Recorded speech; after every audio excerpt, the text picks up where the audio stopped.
Civic Center is ready for this game to happen. A lot of people thought it would be 3 in favor of SKT with the strength they came into this tournament with. A lot of people wanted 5. People here, they have the speed shrine, but there are a few people in SKT that Dragon resetting.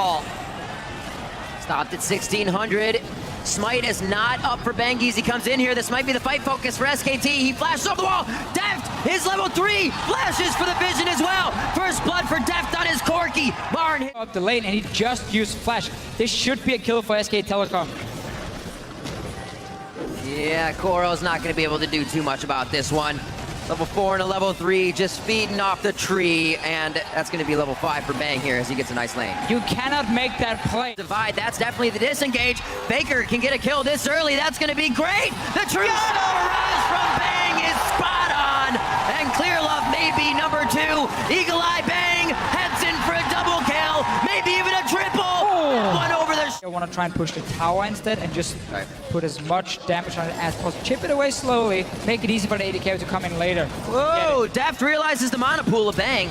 Goes in hard, oh, gets the flash for the summoner heal, but Deft also has to use his. This means Wolf's coming in. You already have Bengi just by Dragon. He body slams over the wall. The teleport by Koro is actually canceled for pressure, but he probably wishes he came down now because Bengi's on site. Wolf's gonna be able to get the pulverize on Mako. The headbutt back first to make sure they solidify the kill here, and I think they're gonna go ahead and give it over to Bengi with the little body slam.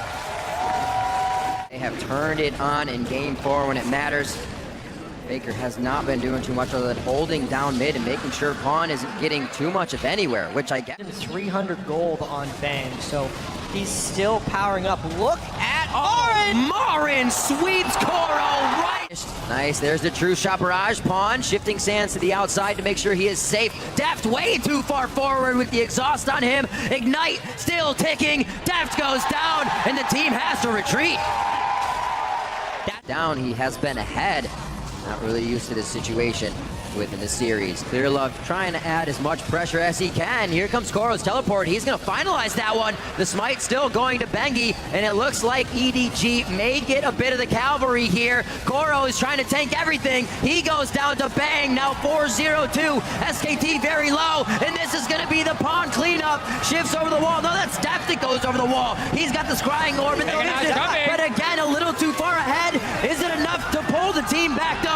Make it on!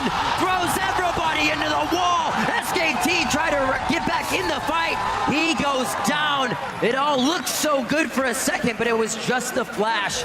And Mako comes back in with the plays. Straight onto the enemy backline in these big team fights. They seem to struggle quite a bit. They're doing the same now here with so much poke. Koro taking a lot of damage down here. just straight up greed farming. Fight's much more difficult. Engaging on a Mega Gnar. Yeah, just about to gnar out the whole team, side swiping from the bottom as well. He gets Pawn and Mako. Mako, can he deliver the Tibbers back into the fight? Marin trying to dodge out now. Bengi onto Pawn nicely, keeping him far away from doing damage. But Bengi finds himself as the main target now. He will not go down. That's grievous wounds. Now they're under Clear Love. SKT has managed to get themselves in a good position, but they all have very low HP as they skirt around dying in this fight. Faker starts to pick up kills, goes in Zanya's. That's actually going to be a kill over to Bang, and they won't finalize Mako out.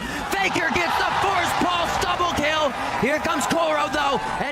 And EDG's trying to sneak it. They may be able to teleport to this one, though. We saw Koro use his, so it is going to be Marin that's able to make it in. The Narbar's halfway full. Dragon is going to go over to Clear Love. It's something they needed to get those stats in. Marin is in a great spot to stop anybody from getting away. Pawn over the wall as well. Everything's happening in retreat right now for EDG, and SKT is just layering on the damage. Only able to find Koro here, but I think Mako is going to be a second kill as well, and that is another double kill for Home Guard. Comes in, wears off, so a little bit of that pressure is down. Koro throws down the ultimate. Can they close the gap, though, from the side of EDG? They're still in the back. Pawn is getting time to work those blood-boiled soldiers, but all SKT does is back up slightly, and they are completely now able to zone the fight. Pawn dives in. Emperor's defied so they can fly towards the back line, and Bengi hits up Deft immediately. He flashes over the wall. A nice frost bomb to take down Bengi, and it looks like Deft trying to skirt around the fight cannot do so. SKT is just able to reposition themselves so fast. This composition can jump, hop, body slam, and rift walk. That's the main strength of their competition, the in-out gameplay in team fights. Alistair can headbutt anybody back. Cassidy and Ezreal cannot be stuck on, so when they do find that window to fight, when Pawn finally gets impatient and tries to go all Tank that was being poked down. It was 2 versus 1 basically, only the Ezreal really poking. This one's already prepped and ready to fall. They are onto the inhibitor turrets. Like I said, Marin's gonna drop one in the top by himself. And it almost calls the whole team over to see if they can take him out. You almost have to fight as EDG. It's just, you can't get your mitts on this slippery SKT team. So they pulled so far ahead right here. The instant EDG commits, SKT can jump on the exposed backliners. I love the way SKT is playing patiently here. There's a body slam in, getting Clear Love out of the fight so they cannot be zoned with that absolute 0. And it doesn't look like they're going to be able to use many of their ultimates at all. Mako gets out of this one. He still has Tibbers up. Using that stun accordingly is going to be big, but all he gets is a Polaroid of himself going down when he flashes that one. 22-6 is the score for SKT as they start to close the door on Game 4. We are going to go to a full 5 here in the finals of the mid-season Invitational. SKT dropping the last Nexus turret. Minimum when minion waves on the way in. It's not going to matter. They're going to pull it off. We're going to Game 5.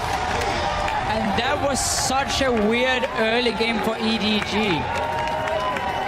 Walking randomly into the jungle of SKT Telecom, being caught out, picking fights, flashing forward, instead of taking the same sort of engages they did in Game 2 and Game 3, where they seem to be in control, knowing when to use certain power spikes here. They gave so many kills over to SKT Telecom, and they just took everything and used it to completely take over the game.